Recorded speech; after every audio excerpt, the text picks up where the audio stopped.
Bonjour chers amis, ici Pierre Mercier, nous sommes lundi le 11 septembre 2023. Bienvenue à cette présentation web hebdomadaire intitulée Bonne semaine. Alors nous commençons le tour par une devinette, question de se stimuler les neurones. Alors ce sera facile, vous allez voir, je suis d'une belle générosité et je me sens très à l'aise de vous présenter quelque chose de facile en tout début de cette première édition de Bonne Semaine. Alors donc, le terme, alors je vous donne d'abord un indice, forme géométrique ou un groupe.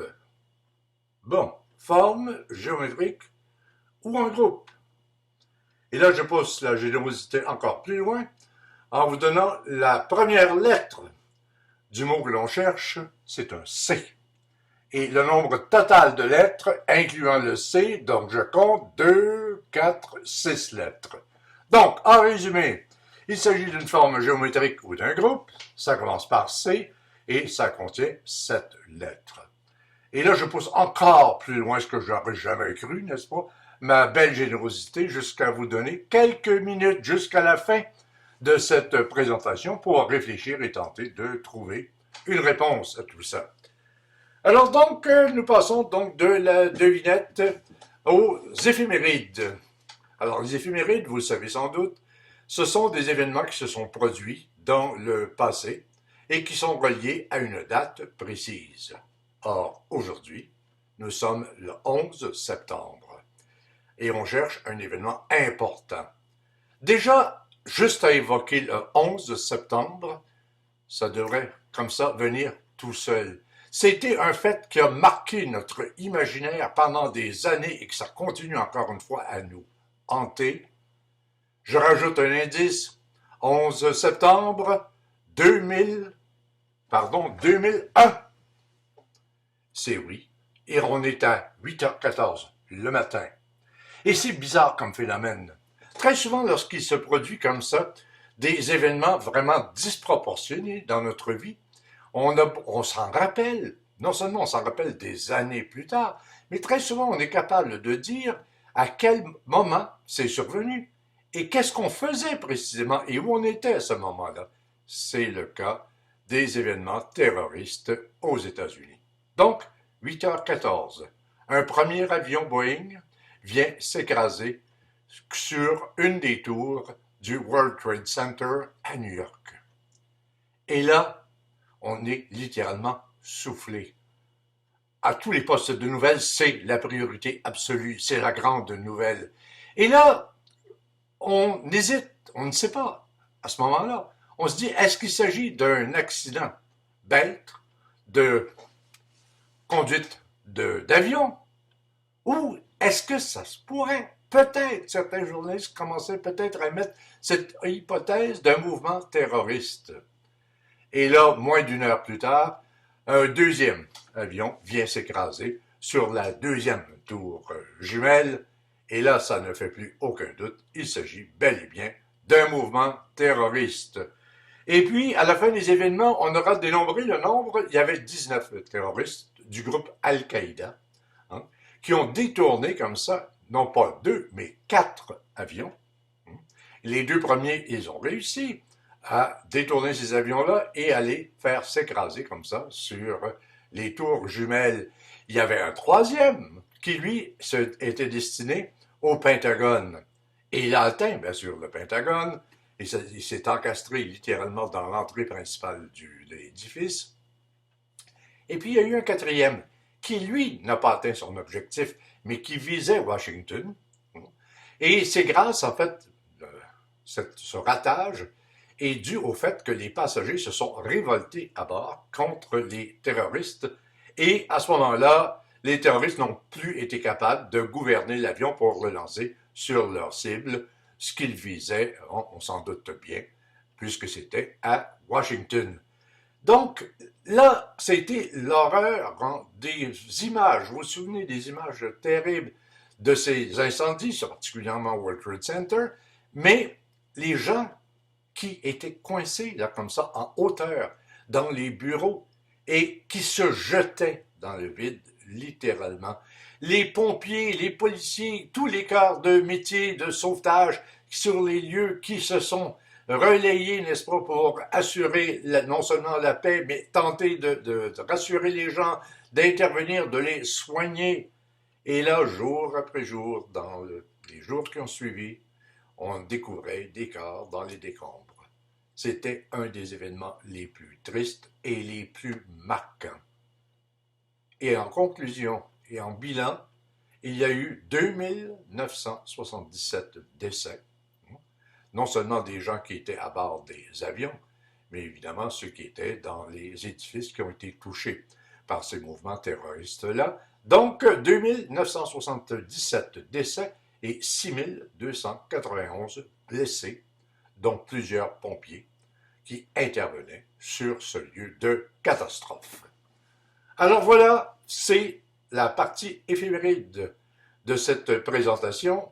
Passons maintenant à un mot célèbre, une pensée célèbre. Une pensée qui nous amène à non seulement à réfléchir, mais à tenter de nous dépasser et qui parfois réussit à réorienter, sinon toute notre vie, mais à orienter une partie importante de notre comportement. Et c'est le cas de cette citation qui est un proverbe maori, de ce célèbre peuple. Alors on te dit, tourne-toi vers le soleil, et l'ombre alors sera derrière toi. Quelle belle idée géniale! Très souvent, trop souvent, on a tendance à être pessimiste, à voir surtout ce qui ne fonctionne pas, à voir davantage le mal que le bien. Et là, on se déprime. Et en déprimant, on se condamne très souvent à faire peu ou pas. Et on reste comme ça. On est prostré. Et pourtant, il suffit simplement, comme le dit le proverbe, de se retourner vers le soleil, vers la lumière, vers ce qui va bien, vers la beauté du monde, vers les beaux gestes, la générosité et tout ça, et de nous laisser inspirer par cette beauté-là, et l'ombre sera derrière nous, et elle ne nous retiendra plus dorénavant dans nos gestes et dans nos initiatives. Pas fou les Maoris. Alors, quelle bonne idée. Ensuite, chronique suivante, je vais vous présenter quelques photos que j'ai prises tout au long de mes nombreuses années. Évidemment, j'en ai pris, comme à peu près tout le monde, des dizaines de milliers de photos. Et puis, j'ai essayé de ressortir celles qui m'apparaissaient les plus intéressantes. Aujourd'hui, je vous en présente 3. D'abord, cet oiseau. Cet oiseau qui est magnifique. Et là, encore une fois, tu es dans la forêt. C'est difficile de repérer souvent avec les feuillages et tout ça, de repérer les oiseaux. Et tout d'un coup, j'arrive là et je vois cet oiseau. J'ai à peine le temps de saisir ma caméra, de faire la mise au point, et clic, j'obtiens cet oiseau-là qui n'a pas bronché. Je l'ai en plein dans mon champ de vision. Et très bien, à mon avis, zoomé, très bien cadré. Alors, c'est une photo, ça, une de mes photos, dont je suis particulièrement fier. L'autre photo, c'est une plante, c'est une fleur, en gros plan, encore une fois. On sait que c'est très difficile de faire des gros plans, parce que très souvent, il y a des questions d'éclairage, il y a des questions de flou. Il faut jouer entre le flou et la réalité, et celle-ci me paraît intéressante. On voit un petit peu le velours de la plante, et on voit aussi que cette plante se détache sur un fond de verdure. Et enfin, je reviens à mes oiseaux, parce que pendant de très nombreuses années, j'ai pratiqué l'ornithologie avec un plaisir consommé, n'est-ce pas? Alors cet oiseau, encore une fois, pris là, comme ça, presque au hasard, d'une rencontre. Voilà donc. Je vous ai parlé tantôt d'un mot brillant qui permet de réfléchir. Je me réserve aussi une petite chronique, mais courte, mais petite chronique, pour des mots d'esprit qui ont été prononcés souvent de fois par des hommes ou des femmes politiques.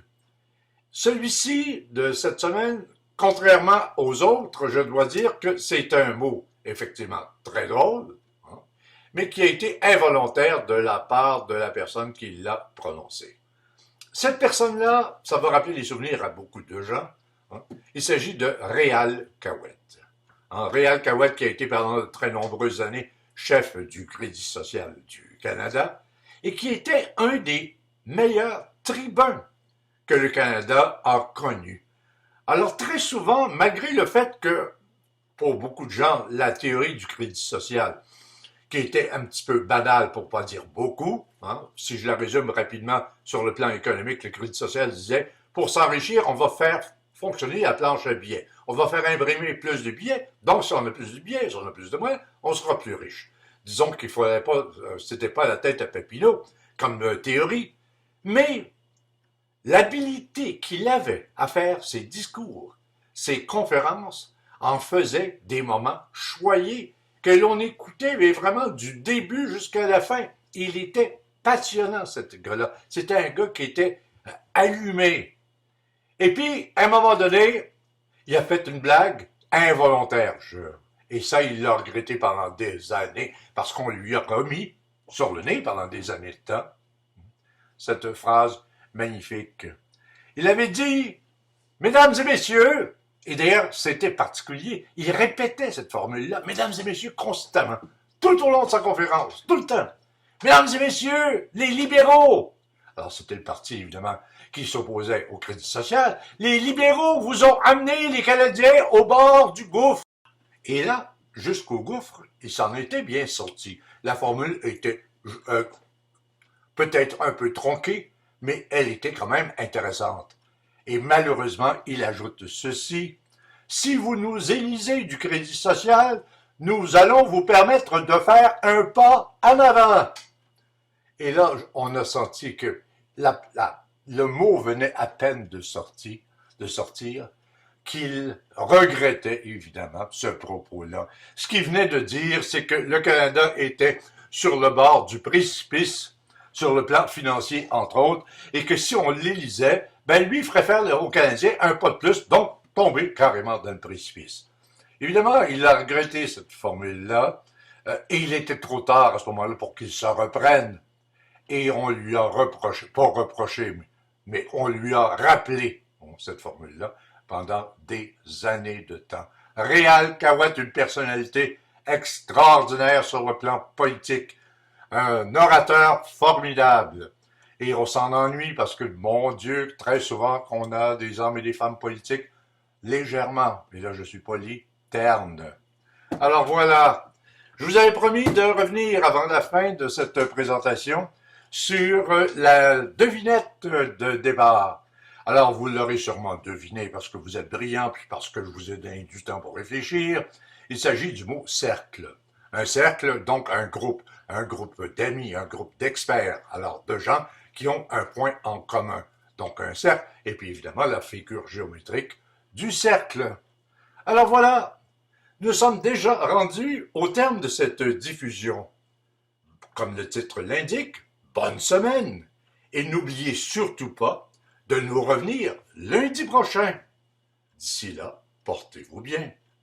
Allez, au revoir!